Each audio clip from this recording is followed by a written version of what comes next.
Hey guys, how's it going? So this is pretty late. I know Spider-Man Far From Home came out last Tuesday, or Monday night if you went to the midnight Monday night showings. Whatever day that was, it was before July 4th, and it was really great. I really did enjoy the movie. It is really fun and just a really great time.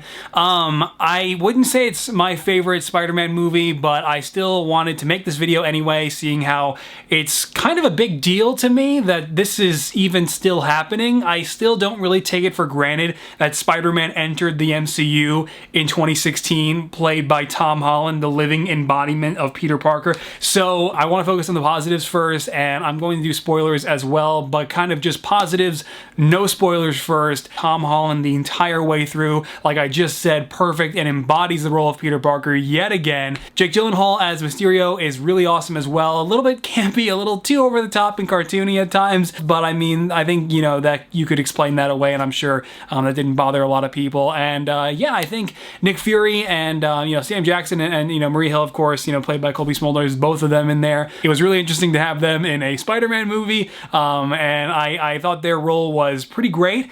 They both did a great job. I mean, nothing, you know, game-changing or revolutionary. I mean, if you really want to see them shine, watch The Winter Soldier. But yeah, I mean, it's got some of the greatest sequences visually, I think, of any Spider-Man movie, period, and a few of those sequences really make the movie, but the storyline of Far From Home is really good.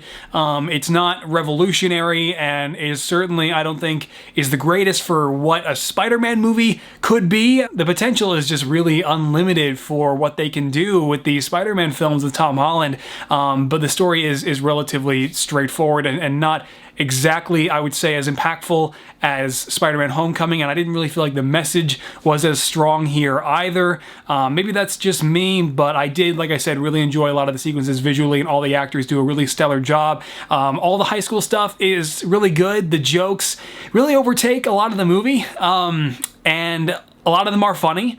The humor is good. It's just, sometimes it gets excessive in some areas where it's just like, can we maybe replace some of these jokes with some more scenes with Peter that kind of matter more to him and move him forward as a character instead of just all these constant gags. I really felt like there wasn't enough emotional drama for Peter to contend with in this movie. There was a good amount, it's just when it was there, it was very brief and he moved on very quickly and almost a little too easily, if that makes sense. But I think a lot of this can also be attributed to this movie being made to come out right after Avengers Endgame. Spider-Man stories, for the most part, are supposed to be kind of self-contained, smaller narratives, whereas you're making a Spider-Man movie to come out right after the big culmination of the Infinity Saga, after Peter has pretty much already seen it all and witnessed the death of Iron Man, Tony Stark, his mentor figure, right in front of him. Those are huge things, and granted, they kind of try to use an 8-month time jump to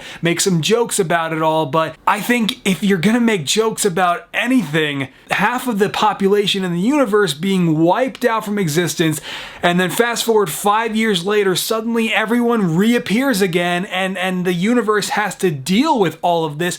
For a Spider-Man movie to come out immediately after that and then make jokes, it's a little weird. And so if something came out in between this and Far From Home, I think that would have been much better, because it's just too much for a Spider-Man movie to shoulder. But the movie is really fun and definitely worth checking out. I don't think it's revolutionary. I don't think it's the greatest Spider-Man movie. It certainly is not nearly as strong as, say, Spider-Verse. Honestly, I wonder if any other Spider-Man movie to come ever will be. It makes me think, like, is Spider-Man Into the Spider-Verse going to be like the Dark Knight of Spider-Man movies, where it just, you don't really go up from there? I don't know.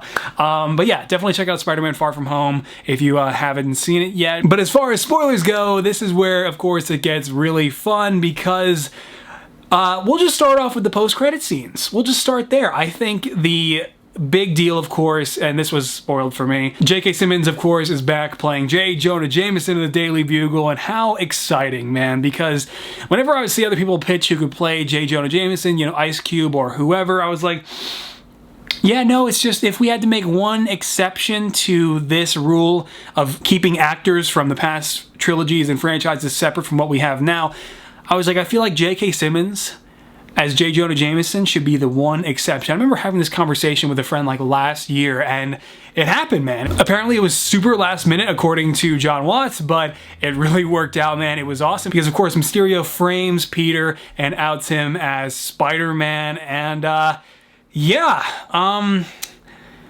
don't know how I feel about a lot of this because it really feels hard to keep up with MCU Spider-Man, and I don't know if that's necessarily a good thing. It's not that I want this iteration of Spider-Man to necessarily follow a formula, it's just I feel like there's so much story potential that's lost now with his identity being out there. All of that drama that comes from all of Spider-Man's villains trying to figure out who he is or coming close to figuring out who he is, and him trying to keep those secrets from, you know, people close to him who may be dangerous, maybe, you know, whether that's the Osborns or whoever.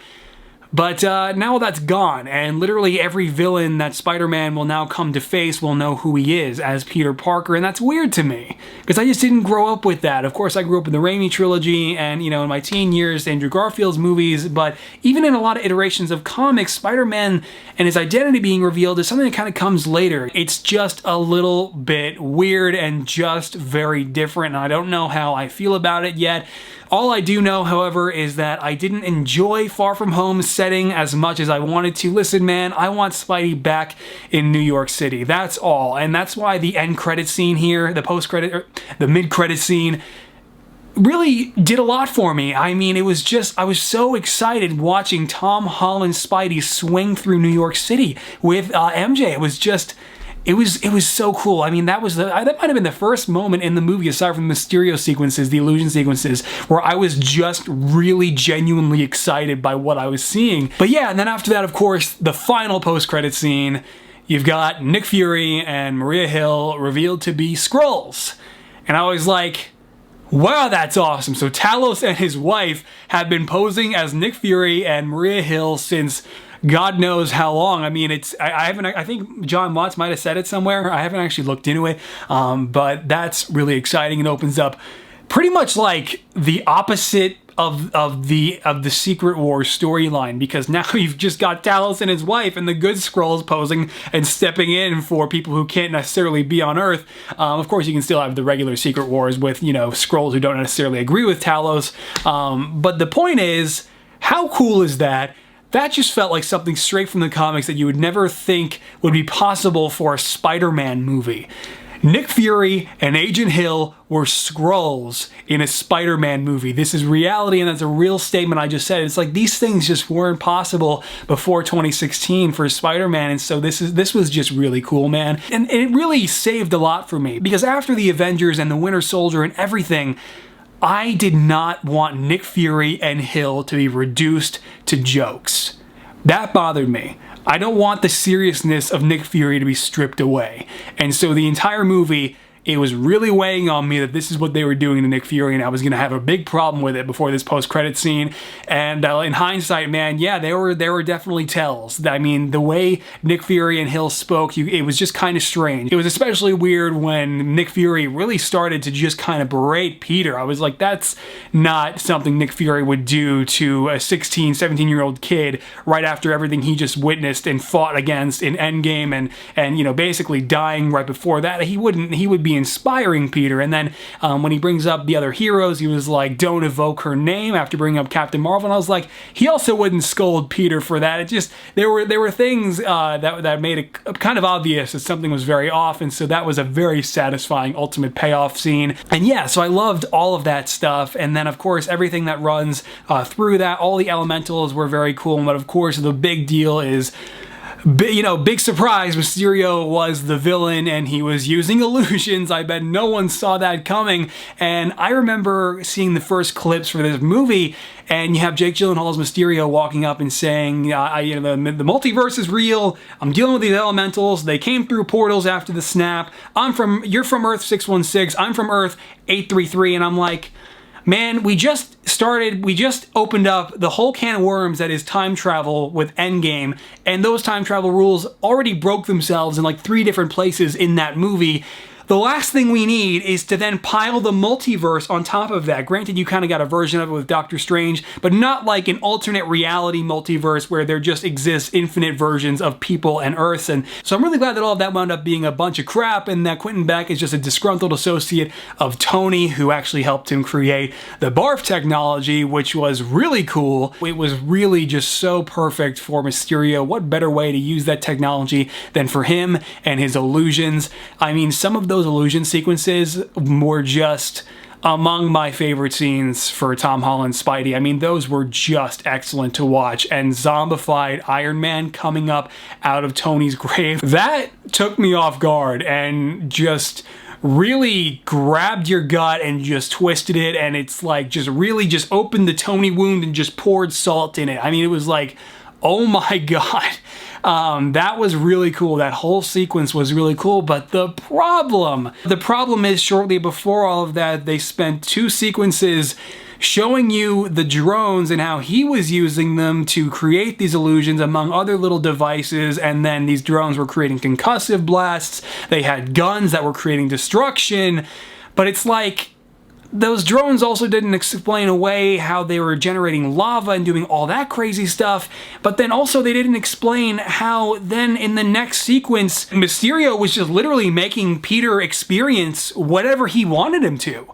And a lot of that can be, of course, explained away by maybe the barf technology is just, he can make somebody experience whatever he's thinking with those drones and project whatever he's thinking, but the physical aspects of all of that just didn't add up after what they already showed with the drones. And so that was all a little weird, but I really did appreciate how they successfully made you feel lost in the sequence.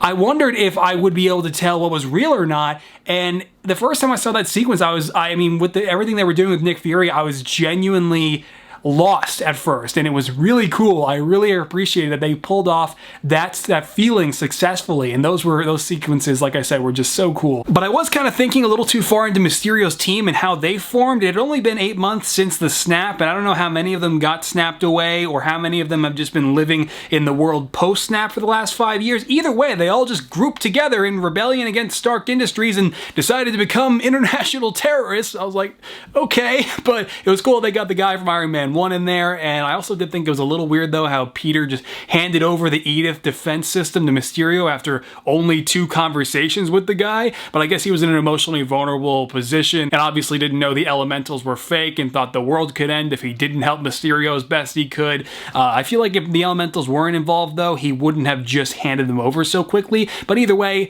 mostly all nitpicking. And yeah, man, otherwise, I really love the inclusion of Jon Favreau in this movie. I really appreciate how he's kind of taking up the father figure role from Tony and you know, really guiding Peter into the future now post Endgame. And you know, it was good, man. I really liked the suiting up sequences. It's just the themes were kind of weird as far as becoming the next Iron Man, because those were one of the personal dilemmas Peter faces that kind of comes up a couple times but doesn't really deeply affect him until one sequence a little after the big Mysterio illusion scene, and then Happy literally says to him, "You're not going to be Tony, nobody can be Tony, not even Tony." And then the back of the jet opens and he's making new suits, and Happy's looking at him with smiling like, "You're the next Iron Man." And then they literally play the same music from the original Iron Man movie, and I was like, did I just watch 2 different scenes? It was a very awkward scene. Even though I appreciated what they were going for, they just sent 2 completely different messages in the same scene, and it just, I don't think, was handled that well. And Peter's personal struggles in Spider-Man Homecoming were just better because he was struggling with just trying to be the friendly neighborhood Spider-Man while also impressing Iron Man and the Avengers, but also having to come to terms with becoming a hero to himself outside the suit. And then the Vulture had a direct link to the girl he was crushing on. I mean, Far From Home, unfortunately, just doesn't have strong story beats like that, and the message just isn't as clear. And then the final battle against Quentin Beck, I was like, you know, I think it was cool, but I kind of wish that they introduced something with Mysterio, something like he's physically capable to fight Spidey on top of his illusions, or maybe he does have some small ability to create these illusions and he is using the mystic arts. Maybe he came from Kamar-Taj, you know, just something beyond just drones, because I don't know about you, I just don't find CGI Spidey fighting CGI drones to be that satisfying of a grand finale. And I thought it was cool. That final scene against Quentin, once he gets to him and then he stops the gunshot, that was all really cool. I appreciated that final moment there, but the drones just didn't really do it for me. But nonetheless, it was okay and it was passable, but I just feel like a grand finale sequence to a Spider-Man MCU movie should be a bit more than passable. Maybe you don't agree, maybe that's just me. It was still cool nonetheless. And yeah, so even though I really had fun with the movie and I really did enjoy it, to end on one last, I guess, somewhat negative note, I really wish that they would give Zendaya better material, because she has better chemistry with Tom Holland in real life than she does in the actual movies. I'm so glad so many people think it works, but after the amazing chemistry between Andrew Garfield and Emma Stone, I don't really feel like Tom Holland's chemistry with Zendaya in these movies clicks as well. Maybe that's just me, but I feel like if they were able to take MJ in a more traditional route, hopefully sooner rather than later now, it could work. But this really awkward, dark, depressing humor MJ has been, I feel like this version of the character is kind of overstayed her welcome. Hopefully she's moving out of the phase. It certainly seems like she is when you see the mid-credit scene. I just hope they take this version of MJ in a different direction and give Zendaya some better material. Maybe that's just me. But like I said, I really did have fun with the movie. Again, I really love the Mysterio sequences the most, and I'm looking forward to seeing what the rest of Phase 4 will bring. I still consider this to be the beginning of Phase 4. If I had to give Spider-Man Far From Home a rating, ratings are kind of dumb, especially Rotten Tomatoes. Oh my god. I would probably give Spider-Man Far From Home a 6 out of 10. Maybe that's too low. Maybe I just... It didn't really work for me quite as much as I hoped it would, but I did have a really good time. It is a really enjoyable movie. Is it a worthy successor to Spider-Man Homecoming? I wouldn't go that far. Is it better than Spider-Man Homecoming? Certainly not. I think Spider-Man Homecoming had a much better structure and just a lot more balance in terms of the humor and the emotional drama between the characters. That balance I don't really feel like was felt here. But yeah, I'm looking forward to seeing it a third time. I did see it twice already. And I'm glad that it looks like it's going to be the first Spider-Man movie to crack $1 billion. So yeah, and on that note, I am going to get back to work on my Avengers Endgame minifigures. I actually have been working on the Mark 85, working on the wings, trying to get him ready for the showcase along with Cap pretty soon. Hopefully you will join me for that. All that stuff, of course, goes up over on Patreon first if you want to consider supporting the channel that way. Otherwise, it's up over on Instagram, Twitter, and Facebook after that for preview photos before any of it makes it to the channel here. So yeah, guys, on that note, though, that's going to do it for this video. Let me know what you think of Spider-Man Far From Home down in the comments if you agree with anything or you disagree. I ranted about the movie quite a lot on the podcast. Maybe it was a little bit too negative, and I really wanted to focus more on the positives on that show, but it didn't really happen, so I kind of am glad that I was able to kind of be a bit more positive in this video. So thank you for joining me. Thank you for hanging out with me. I know it's been a while since the movie, and you may or may not have cared, so thanks for clicking on the video, and I will see you in the next one. All right, guys, take care. Bye-bye.